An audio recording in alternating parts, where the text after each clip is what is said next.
Salut à tous les deux. Salut. Merci d'avoir accepté mon invitation. Samuel et Mao, vous êtes co-auteurs d'un livre qui est sorti aux éditions Le Diable Vauvert avec Priscilla Ludowski, qui n'est pas présent sur ce fauteuil. Donc vous avez écrit tous les trois un livre qui s'appelle Gagner, qui a pour sous-titre « Pour que la politique change vraiment nos vies ».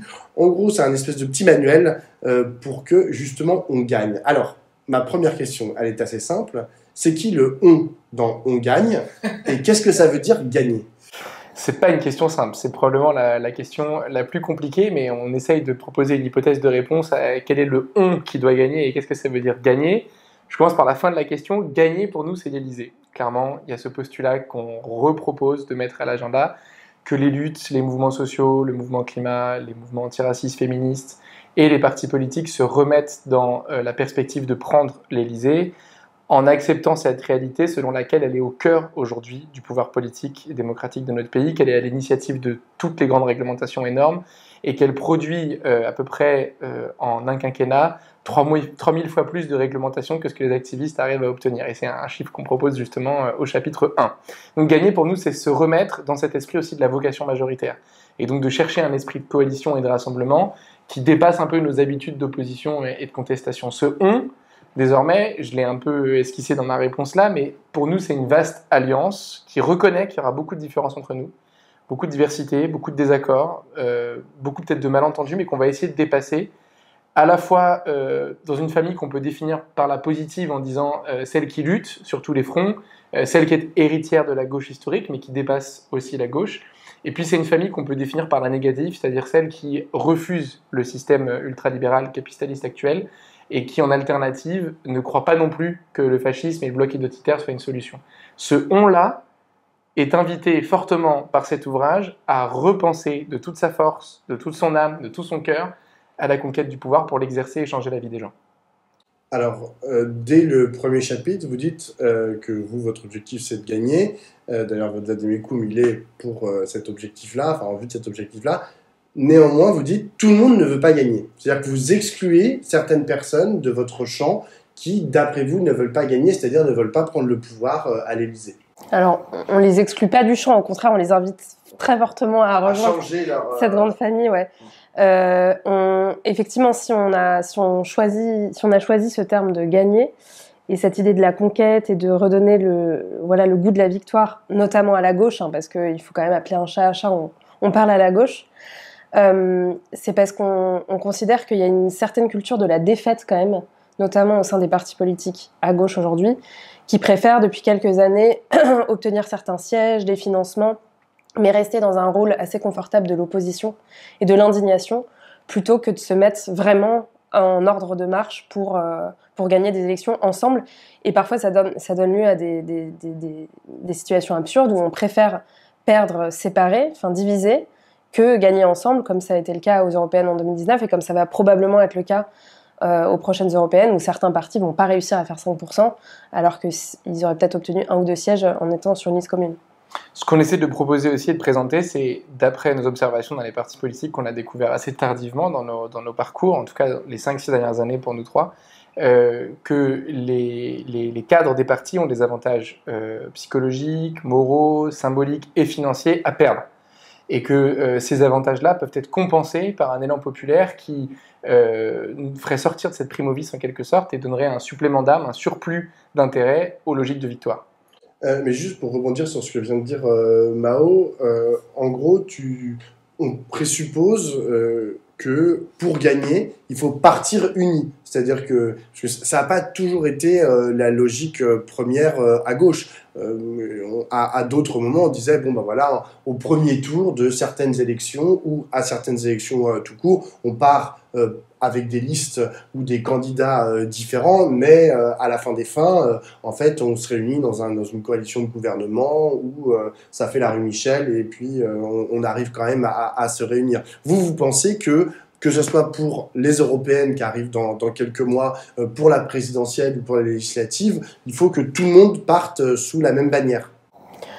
Alors, sous la même bannière, c'est peut-être un peu précoce, mais déjà, dialoguer, se mettre autour de la table, considérer que les partis politiques et au-delà peuvent être aussi des enceintes de réflexion collective, de propositions collectives, etc., ce serait un premier pas. En tout cas, ce qu'on observe, c'est que aujourd'hui, à force de gagner petit, ou de perdre, ou de partir en ordre dispersé, on voit que ça décourage quand même beaucoup la population, ne serait-ce que les petites querelles intestines, médiatiques, dans le débat public, etc.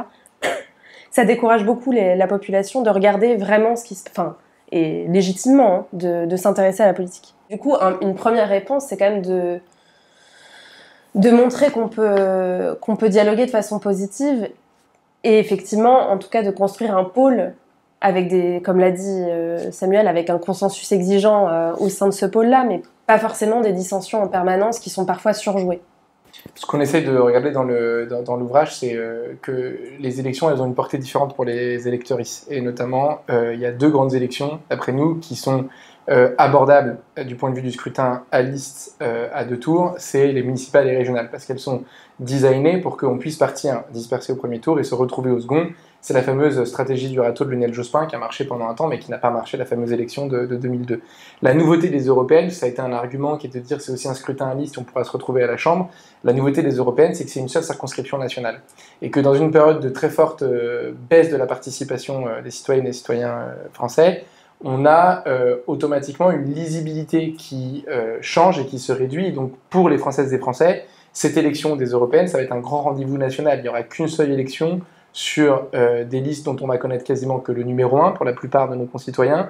Et donc c'est un grand rendez-vous national qui envoie un très mauvais signal, parce qu'il n'y a pas possibilité de se retrouver derrière, il n'y aura pas de second tour, et la vie du Parlement européen ne sera pas communiquée, médiatisée auprès des Françaises et Français. Donc il y a des balles perdues qui vont coûter très cher au rassemblement et qui vont forcément laisser des traces.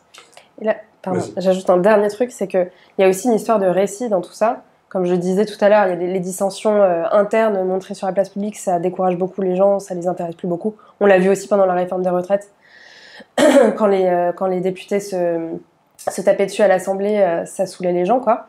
Donc je pense qu'il y a aussi, on pense aussi qu'il y a un truc de récit, c'est-à-dire quand la NUPES s'est organisée, il y a eu quelque chose de transcendantal, c'est-à-dire il y a eu une dynamique où les gens qui s'intéressaient pas forcément à la gauche, voire à la politique, se sont dit « Ah, il se passe quelque chose d'intéressant parce qu'il y a du collectif, parce qu'il y a une équipe qui est en ordre de marche, parce qu'il y a une lisibilité qui se met en place politiquement pour changer nos vies. » Et du coup, nous, c'est ça qu'on aimerait retrouver. C'est pas forcément l'union pour l'union, c'est un récit positif pour justement aussi reconnecter la politique à la dignité de la vie humaine.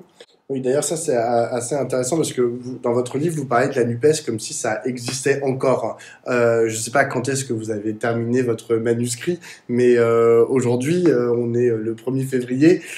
Je suis désolé, mais on ne peut plus vraiment dire que la NUPES existe. Mais d'ailleurs, comment est-ce que vous expliquez qu'il y ait ces divisions à gauche? Parce que tout à l'heure, Samuel disait, il y a des divisions parce que les gens, ils n'ont pas forcément l'objectif du pouvoir et puis ils se battent pour des places, etc. Est-ce que vous pensez qu'il n'y a que ça qui explique qu'aujourd'hui, il y a autant de divisions à gauche? Est-ce qu'il n'y a pas des divisions qui sont, des motifs ou des arguments en fait qui font que la division, elle est profonde parce que franchement, entre la grille de lecture du monde socialiste, la grille de lecture du monde communiste, la grille de lecture du monde écologiste, il y a un monde. En fait, ces différentes grilles de lecture dont tu parles ici sur les socialistes, écologistes, communistes, insoumis, de vision du monde et aussi de pronostics, de propositions pour changer la société, pour nous, elles sont différentes. Et c'est quelque chose qu'on pointe dans la culture française, c'est de penser que la différence est égale à la division. C'est un vieil héritage qu'on traîne depuis la Révolution, qui s'est traduit dans l'autre sens, qui se traduit aussi que l'unité égale l'uniformité. Et ça a donné d'ailleurs des pratiques à la Révolution dont on a une mémoire tourmentée, parce qu'on ne sait pas trop ce que ça valait, en termes aussi d'autorité, de certificats de civisme qui ont été appliqués en 93, etc. On revient là-dessus, on se traîne une longue histoire sur ça. Si on revient dans le présent, sur cette diversité versus division, il y a quand même 2 prétextes auxquels les médias pensent souvent pour justifier ces désaccords et qu'on essaye, nous, de plutôt balayer en disant c'est des prétextes infondés. Le premier, c'est celui de l'ego. Ça n'est pas ce qu'on dit. On ne pense pas que c'est un problème de moi et de je et de prétention personnelle. On présuppose que chacun et chacune à gauche a d'abord des intentions louables de vouloir défendre un projet de société qui va vers le mieux. Et il y a une deuxième chose qu'on essaye de nuancer aussi, c'est cette question du programme. En fait, les propositions programmatiques de la gauche sont évidemment différentes. Ce qu'on dit, c'est que s'il y avait une volonté d'être dans une coalition et de se rassembler, mais surtout une prise en compte de la période d'exception dans laquelle on est, on pourrait faire de cette différence un vrai sujet de débat démocratique entre ces partis. Notamment, quand il y a eu la crise du 7 octobre, ce que nous pensons, et c'est ce qu'on s'est dit alors que le livre était déjà terminé, c'est pour ça qu'on n'évoque pas cette division dans le livre, la priorité pour nous aurait été de se réunir dans un conclave, dans une salle close, et de se comprendre, et de se dire des choses, de comprendre qu'est-ce qu'il faut qu'on fasse en urgence maintenant pour défendre le droit international, pour défendre les Gazaouis, et qu'est-ce qu'il faut qu'on fasse aujourd'hui, ici en politique française, aussi pour lutter contre l'antisémitisme dont on pouvait se douter qu'il allait être multiplié par 10. Et ce dialogue-là, il n'a pas eu lieu. C'est ça qu'on regrette profondément, c'est qu'il y a des différences entre elles et eux. On prend un exemple dans le livre qui est 1876, sur une coalition assez exceptionnelle, qui s'est réunie justement au début de la Troisième République pour prendre acte du fait que les monarchistes et bonapartistes étaient majoritaires à l'Assemblée, et que pourtant tous les républicains, des libéraux opportunistes jusqu'aux quasi-anarchistes, ont créé une coalition pendant 2 législatives successives pour protéger l'idéal républicain. Nous pensons qu'aujourd'hui, ce que fut la République à la fin du 19e, correspond à ce qu'est aujourd'hui le climat et l'impératif d'inégalité, c'est-à-dire de lutte contre les inégalités, donc d'égalité. C'est-à-dire une lutte qui doit nous mettre en ordre de bataille pour que nos différences soient mises en sommeil, en attente, avant un futur débat dans une 6e République écologique, mais que d'abord nous allions ensemble vers cette conquête du pouvoir pour instaurer cette 6e République. Mais ça n'arrive pas. Mais ça n'arrive pas, c'est pour ça qu'on plaît. Et d'ailleurs, en fait, si je puis me permettre, tu as parlé de cette histoire uniformité versus diversité, etc. Mais il y a aussi une autre histoire, qui est l'histoire de l'hégémonie et de la quête hégémonique. Et le problème, c'est que, tu vois, à la fois au moment où le Parti communiste et le Parti socialiste se battaient, en fait, pour l'hégémonie à gauche, la France insoumise est arrivée et en fait fait la même proposition, c'est-à-dire qu'ils essayent d'être hégémoniques à gauche, et les écologistes, depuis la création du parti, c'est pareil. Ils veulent être hégémoniques, ils veulent bouffer toute la gauche, et puis qu'il n'y ait plus que leur modèle. Et ça, excuse-moi, mais je ne vois pas en fait comment est-ce qu'on s'en sort. Et aujourd'hui, je ne vois personne, je ne vois en tout cas pas de dynamique positive, tu vois, qui irait dans le sens de, ok, peut-être que cette question de l'hégémonie à gauche, faudrait la mettre de côté. Cette tradition de l'hégémone à gauche, qui est notamment héritée du PS des années 60-70, c'est évident. Et du Parti communiste. Hein, et même avant du Parti communiste et de Gramsci, la bataille culturelle, c'est une tradition qui est directement héritée de l'uniformité républicaine. C'est une logique, un continuum d'imposition d'un modèle qui ne tolère pas la divergence. Et d'ailleurs, c'est marrant pour la gauche, comme c'est un sujet qui me passionne, je peux le mentionner, mais là je parle en mon nom, c'est un héritage religieux. Cette logique inquisitrice de couper le dogme et notamment comment on appelle ça, les divergences d'une religion, ça a un nom, les hérésies, c'est une tradition qui n'a pas grand-chose de progressiste et de populaire. Pourtant, on pratique encore cette tradition de l'hégémone qui est inopérante. Alors, si la question c'est est-ce qu'il y a des signes qui changent, moi je propose un cas de figure très simple, on ne l'évoque pas assez explicitement dans le livre, mais je pense qu'on va beaucoup le dire dans les mois prochains. Imaginons ces 4 forces dirigées par 4 femmes. Imaginons demain le Parti socialiste avec Chloé Ridel, l'Europe écologie avec Marine Tondelier, le Parti communiste avec Elsa Fossillon et la France insoumise avec Clémentine Autain. Juste, c'est pas pour les promouvoir elles plutôt que d'autres, c'est juste pour qu'on se figure la photo. Est-ce qu'on imagine que la façon de faire de la politique serait la même ? Est-ce qu'on imagine qu'il y aurait la même volonté d'hégémonie ? Et c'est ça qu'il faut qu'on interroge aussi, c'est que peut-être que le casting aujourd'hui du tour de table, de cette façon d'imposer une ligne avec une certaine violence, elle est particulière aux personnels politiques actuels et qu'elle n'est pas essentielle. Oui. C'est pour ça qu'on lie aussi beaucoup cette stratégie de conquête du pouvoir à la nécessité d'abord de réformer les partis en interne avant même de réfléchir à une union, à un dialogue avec les mouvements citoyens, mais même la réforme des fonctionnements internes des partis, notamment en termes de représentation, puisqu'on sait que c'est pas pour essentialiser les femmes, puisque ce serait le serpent qui se mord la queue, mais on sait que par leur trajectoire personnelle ou politique, les femmes ont un rapport très différent à la pratique du pouvoir. Donc, par exemple, dans cette perspective-là, ça pourrait être utile. Alors, vous revenez dans le 2e chapitre sur un point, vous parlez de la tripolarisation du monde politique français aujourd'hui. Ça, on ne peut que le constater. Mais vous actez aussi la caducité, c'est le titre du chapitre, la caducité du clivage gauche-droite. Est-ce que vous considérez donc que au lieu d'essayer de le réactiver, ce clivage gauche-droite, pour dire en fait, il n'y a que dans ces moments-là où il y a un clivage gauche-droite clair que, en gros, notre démocratie et notre république pourra genre, avancer sainement.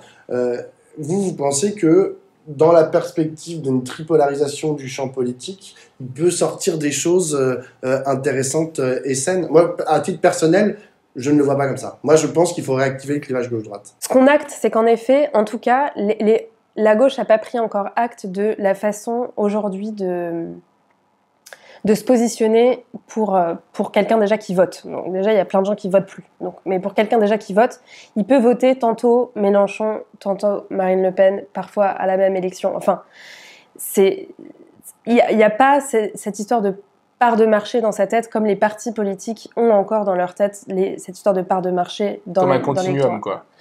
Donc c'est beaucoup plus le spectre, la lecture politique aujourd'hui des gens est beaucoup plus complexe que juste droite-gauche. Donc c'est en ça qu'on dit qu'il faut qu'on acte la tripolarisation contre. Donc nous il y a 3 pôles. Tripolarisation c'est un peu quand même c'est un peu du jargon, mais il y a un pôle de ce qu'on a appelé l'extrême argent, un pôle de l'extrême identité, donc l'extrême droite, l'extrême argent étant le pôle libéral. Et les deux étant extrêmement mortifères. Et nous, on propose un 3e pôle, mais justement pour essayer d'ouvrir la gauche et de la reconnecter aux luttes, aux mouvements sociaux qui sont de toute façon en train de se redynamiser aujourd'hui, qui est plutôt le pôle du camp de la vie. Mais, tout ça, mais quand même, ça reste un pôle déjà très ancré à gauche dans son héritage, puisque toute l'idée de ce pôle-là, ce serait de déjà tenter d'éviter le démantèlement qui est fait des acquis sociaux que cette gauche-là a amené, mais en plus de les poursuivre, ces acquis ou ces conquis sociaux, peu importe ce qu'on préfère comme formulation. Et le dernier truc, c'est que nous, si on dit qu'il faut dépasser la question de la gauche, c'est parce que la gauche, en tant que mot, en tant que concept, est boudée justement parce qu'elle a beaucoup déçu, elle a beaucoup trahi. Nous, on considère que la gauche, ancrée à gauche, n'a gouverné que 2 ans sur les 24 sous la Ve République, c'est-à-dire les 2 premières années de Mitterrand. Sinon, en fait, elle a été nivelée vers le centre ou le libéralisme, quoi. Donc, rien que pour ça, la gauche doit reconquérir avant de se réappeler gauche. Mais de fait, et je terminerai là-dessus, il existe profondément encore un clivage droite-gauche aujourd'hui en France, mais je pense que c'est pas par ça qu'on arrivera à tout de suite réintéresser les gens à la politique, quoi. Pour moi, le clivage droite-gauche, c'est un des nombreux exemples de la bataille entre le conceptuel et le réel, qui caractérise beaucoup la prédominante de l'intelligentsia ancrée à gauche. Et c'est vrai qu'il y a un autre livre qui est sorti quelques mois avant nous, qui est l'histoire du conflit politique de Thomas Piketty et Julia Cagé, qu'on a beaucoup apprécié et qui fait un travail exceptionnel, et qui, lui, préconise l'inverse de nos préconisations sur le fait d'un retour fort au clivage droite-gauche comme garantie de l'alternance et du progrès social. Moi, j'entends vraiment ce point. Je change pourtant pas d'avis en ayant lu cet argumentaire, en continuant de penser qu'on doit investir cette tripolarisation, d'abord par pragmatisme sur la réalité d'un électorat qui d'abord s'y reconnaît très peu, et ça n'a jamais été aussi faible dans l'histoire de la République, qu'on s'y reconnaisse si peu, et ensuite pour une raison tactique, parce que il y a 2 avantages tactiques en fait, à cette tripolarisation qu'on peut investir et en faire un ami pour reprendre le pouvoir, et une fois au pouvoir peut-être réhabiliter ce clivage, parce qu'on serait face justement à la réalité de finalement, est-ce qu'on cherche à prendre à ceux qui ont trop pour donner à ceux qui n'ont pas assez. C'est ça le clivage fondateur. Je suis retombé sur une vidéo de l'abbé Pierre là, qui est publiée aujourd'hui, c'est l'anniversaire du discours de l'hiver 54, où justement il explique avec beaucoup de brio ce clivage droite-gauche, et ce bon sens-là pourrait revenir quand on referait la preuve dans l'exercice du pouvoir. L'avantage tactique, il est double. Le premier, c'est que ça veut dire qu'on doit rassembler par à-coup d'abord 1/3 de la population, puis la moitié, parce que si on est 3, du coup l'objectif est plus atteignable, plus abordable et plus réaliste, parce qu'aujourd'hui on est quand même très très loin même du tiers. Enfin, le leader de notre espace politique, il fait 22% à la présidentielle, et c'est vécu comme une prouesse. Donc on est très... Des suffrages exprimés. Mais donc on est quand même très loin dans les suffrages exprimés d'arriver au tiers. Bon.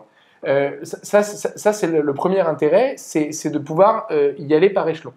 Le deuxième intérêt, c'est qu'on ait une véritable 3e voie sur 2 blocs qui sont très dominants, et si on prend par exemple de ces 2 blocs, en fait ce qui guette pour moi la gauche, c'est une disparition totale du champ démocratique des démocraties dans le monde. Aujourd'hui, dans toutes les démocraties du monde, de l'Inde à l'Argentine, en passant par la Hongrie ou les États-Unis, le match, on n'est pas dedans.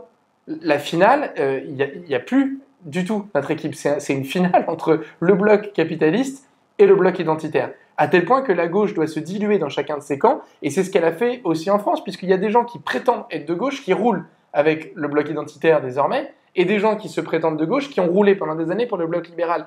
Donc forcément que la confiance, elle est complètement brisée, alors qu'on a une vraie belle famille d'écologie populaire, on l'appelle comme on veut, un bloc des justices, qui, elle, est capable, et peut-être qu'en France c'est le pays où c'est le plus avancé, avec le Chili on va dire, de réenchanter cet imaginaire et d'être une troisième voie crédible face à ce match qui épuise les populations des démocraties. Mais là où je ne suis pas d'accord, c'est que je pense qu'on a possibilité effectivement de réactiver ce match. Je vois l'avantage stratégique dont tu parles, où tu dis faire déjà un tiers, c'est déjà très compliqué, etc. Donc si on n'est plus que deux, il faudrait faire 50%. Ok. Le seul problème, c'est que moi, ce que j'aime bien, c'est aussi pouvoir nommer mes adversaires politiques et nommer ceux qui sont dignes, en fait, d'être mes adversaires politiques. Et si la gauche commence à dire, bon, bah, l'extrême droite est légitime pour être dans le champ démocratique et républicain, alors je pense qu'il y a un problème. Moi, je préfère en fait dire, il y a une droite libérale qui a tout à fait son mot à dire sur le destin de la France, s'il y a des préconisations à faire aux Français et aux Françaises. Par contre, je ne veux pas donner ce droit à l'extrême droite. Elle n'a pas le droit en fait de parler aux Français et aux Françaises parce que son projet est par essence intrinsèquement fasciste. C'est trop intéressant que tu parles de cette légitimité parce que dans un passage du livre, on évoque justement le fait que pour nous, ces deux blocs ont vocation à disparaître. Et pas un des deux. Les deux autres. Je sais, mais les deux autres. Les deux autres. Je sais, mais moi ça me dérange profondément en fait de mettre un trait d'égalité entre une espèce de droite républicaine qui est en train de disparaître, hein, j'en conviens tout à fait, mais moi je pense qu'il faudrait qu'elle se ressaisisse, tu vois, et qu'elle nous fasse des vraies propositions non fascistes. Et les fascistes, moi je ne mets pas une égalité entre les deux. C'est pas un trait d'égalité, c'est de dire que le bloc libéral et le bloc identitaire produisent à la fin la mort. Dans les deux cas. Le système capitaliste de production, aujourd'hui d'exploitation, produit la mort des travailleurs, de la santé, de l'humanité, et potentiellement, avec le climat de l'humanité, justement. Le bloc identitaire, pas la peine de faire un dessin sur comment il produit de la mort. Et donc, c'est là où on dit, au fond, ce clivage pourrait être réhabilité sur ce qui fut un temps, c'est-à-dire conservatisme et progressisme dès la Révolution, quand le bloc que nous représentons sera redevenu majoritaire, c'est-à-dire clivé contre ceux qui clivent. Ce qu'on imagine, c'est que si hégémone il doit y avoir, c'est notre bloc qui doit instaurer une hégémonie sur les deux autres. Oui, mais toi, ce que tu dis, en fait, c'est there is no alternative, mais c'est nous, le there is no alternative. Non, je pense que ce qu'on essaie de dire, c'est que de fait, l'extrême droite est notre opposant politique, puisque elle existe et elle parle de plus en plus aux gens. Donc ça, c'est un fait, on ne peut pas l'ignorer. Ça ne veut pas dire qu'on légitime cet opposant politique, ça veut juste dire qu'on essaie de se mettre justement en ordre de marche, de bataille pour détruire cet opposant politique, comme on veut aussi détruire le camp libéral, tout en ayant conscience que même si ces deux forces sont mortifères, on n'est pas sur la même proposition politique du tout. Ça ne veut pas dire donc du coup qu'on le légitime. En revanche, ce qu'on essaye aussi de dire dans ce livre, c'est que ça veut dire que en regardant, en constatant, en faisant le constat amer, mais que cette extrême droite existe et est puissante, on se responsabilise aussi dans la création de cette force-là et de sa popularité aujourd'hui. Mais on la légitime pas pour autant. Non, mais j'entends. Mais je continue de trouver ça problématique. Mais vous n'êtes pas les seuls à porter ce genre de propositions dans le champ politique. J'ai une dernière série de questions. C'est sur votre dernier chapitre sur les réconciliations que vous proposez. Vous dites qu'il faut réconcilier le social et l'écologie. Il faut réconcilier les partis et la citoyenneté. Il faut réconcilier l'activisme et l'entrepreneuriat. Prenons-les dans l'ordre. Le social et l'écologie. Ok, j'ai lu ce que vous avez écrit dans ce chapitre. Je ne peux qu'être d'accord. Pour autant, et c'est pas nouveau. Enfin, je veux dire, ça fait maintenant 10 ans moi que je m'intéresse à la politique. Ça fait 10 ans qu'on me dit fin du monde, fin du mois, même combat, et que au-delà du slogan et d'écrits intéressants sur le sujet, je ne vois aucune réalité en fait à ce slogan. En vérité, on fait quand il y a la fin du monde et la fin du mois, si quelqu'un n'arrive pas, il fait toujours le choix de la fin du mois avant de faire le choix de la fin du monde, de lutter pour la fin du monde. Et c'est normal. Quand ton frigidaire est vide et que tu as des enfants, qu'est-ce que tu en as à branler de la fin du monde qui va de l'extinction de l'humanité, de la biodiversité ou quoi? Non. Tu vas te battre pour genre que ton frigidaire soit plein et que tu puisses nourrir tes enfants. Donc, en fait, de façon opératoire, en fait, c'est quoi la proposition pour que enfin social puisse rimer avec écologie et vice versa? Je pense qu'on a la réponse dans le mouvement des agriculteurs aujourd'hui, où justement on voit très très bien, mais en plus c'est drôle parce que c'est justement autour de la question de la faim, FAIM en plus. C'est-à-dire que le frigo et la fin du monde et la fin du mois, c'est la même chose là, vraiment. Puisque eux-mêmes disent que si ça arrête de travailler, on ne pourra plus manger. Donc moi je pense là il y a une proposition très concrète à faire, c'est-à-dire comment est-ce qu'on répond à cette crise des agriculteurs par une réponse de l'alimentation durable. Et je pense que pour ça, les partis politiques doivent aussi se saisir de ce qui se passe dans la société civile, dans les mouvements citoyens. Et ces trois pôles-là doivent se parler, les agriculteurs, les mouvements citoyens et les partis politiques. Parce que quand on voit ce qu'est en train de construire Riposte Alimentaire, donc aide-moi. Dernière rénovation. Dernière rénovation. Pardon. C'est la réponse en proposant une SSAD, là, une sécurité sociale de l'alimentation durable. Donc ça, c'est une proposition extrêmement concrète de lier social et écologie dans un mouvement social très fort.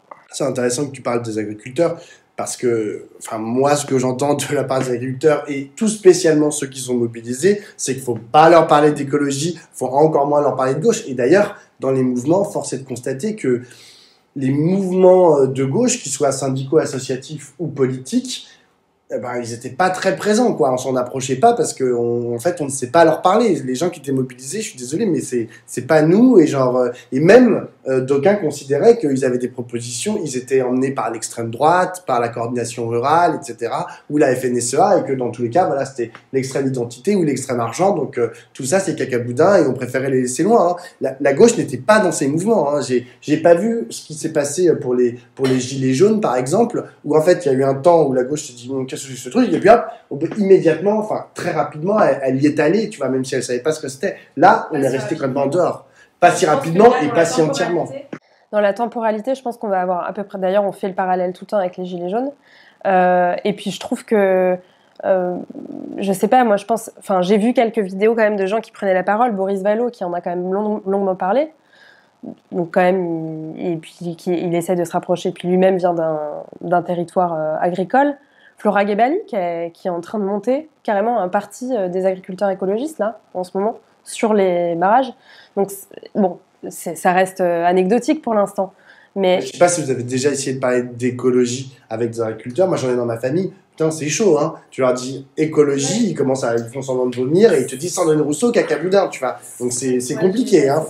C'est très compliqué. Moi, je sais pas comment on résout ce problème-là. Parce qu'en même temps, on a besoin, il y en a 500 000 agriculteurs, on en a besoin. C'est pas à eux c'est pas à eux qu'on doit faire peser la responsabilité de la transition écologique, ouais, c'est tout. C'est le point que moi j'allais apporter, c'est que sur fin du monde, fin du mois, c'est pas aux citoyens de porter cette responsabilité. C'est-à-dire que c'est aussi une particularité de notre famille politique et de son histoire, c'est de faire confiance au commun. Et le commun le plus précieux auquel nous faisons appel classiquement, et ce qui montre un héritage à gauche clair, c'est l'État. C'est à l'État de porter cette convergence. Et il a les moyens de le faire. Les agriculteurs, la difficulté, c'est que à leur place, on ne peut pas jeter la pierre de faire confiance à un discours de nos adversaires d'extrême droite, notamment parce que ce discours, on le sait quand on est dans l'arène politique depuis longtemps, est fondé sur une grande partie de mensonges. Mais sur le papier, c'est très satisfaisant ce qui est proposé. Sauf que ça n'est pas ce qu'ils vont faire s'ils arrivent au pouvoir. Et donc, notre responsabilité, c'est justement d'investir ce terrain de lutte. Et je serais plus nuancé que toi en disant que quand même, moi je trouve qu'il y a beaucoup de mouvements aujourd'hui d'activistes climat qui vont aller soutenir les agriculteurs, qui ont déjà commencé à le faire. La Confédération paysanne fait partie du paysage, alors elle est moins audible et vocable que la FNSEA, mais c'est toujours cette oligarchie qu'il faut qu'on dénonce. Le président de la FNSEA, c'est pas un agriculteur pour dessous, pardon, mais c'est un industriel qui tire les ficelles d'une industrie. En fait, on ne sait pas aujourd'hui, et je pense que si on ne sait pas le faire, c'est justement parce qu'on est dispersé, divisé, et qu'en fait, on ne sait rien dire d'audible. On doit savoir expliquer de manière très simple pourquoi la souffrance des agriculteurs et notamment le fait qu'il y a un accaparement de leurs richesses par leurs actionnaires et par les propriétaires des grandes industries qui font 600 hectares de moyenne, pourquoi est-ce que cette souffrance-là est connectée aux besoins d'une alimentation saine et durable? Parce qu'en fait, si on avait des producteurs autonomes qui ne seraient plus dans ces méga-industries ou des actionnaires qui n'ont jamais vu les exploitations ou qui vivent parfois d'ailleurs aux États-Unis, prennent l'essentiel de la valeur captée de la marge, qui est de 48% aujourd'hui captée par les actionnaires, s'ils n'avaient pas ces exploitations, qu'ils avaient des exploitations de plus petite taille, ils seraient spontanément et bien plus évidemment à même d'avoir une agriculture écologique qui ne serait pas coûteuse et même une opportunité pour eux en termes de revenus et de ressources. Donc il y a un lien qui est total entre les deux. Simplement, cet travail pédagogique qui est de dire c'est la même lutte, on ne sait pas le dire, ni les mouvements, ni les partis. Et notre hypothèse, pourquoi est-ce qu'on ne sait pas le dire? C'est parce que nous sommes cacophoniques. Alors qu'en face, la proposition, elle est claire. On a même un bloc qui a déjà annoncé qui serait le Premier ministre en cas de victoire à la présidentielle.